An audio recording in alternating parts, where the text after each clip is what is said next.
Hello mga kainday, another day, another vlog po tayo. Cooking tayo ng ating lunch for today. Ang lunch lang natin ay river spinach with shrimp. Yan. It's so yummy na yan. Yan ang ating lunch. Nag-craving tayo sa shrimp. Kaya ayan, pinagbigyan muna natin ang ating sarili. Charot! Ayan na po ang ating shrimp. Nilagay na natin. Siyempre, nagpakulo muna tayo dyan ng water. Then, isinama natin yung kamatis at pinakuluan natin mabuti.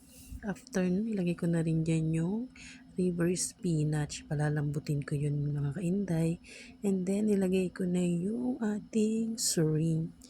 Ayan, it's so yummy. Timplahan na natin kung okay ang kanyang asim. Ayan, perfect na ang ating lunch. Ang ating sinigang na shrimp with river spinach.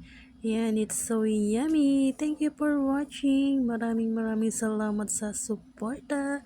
Please follow, like, and share. Bye-bye!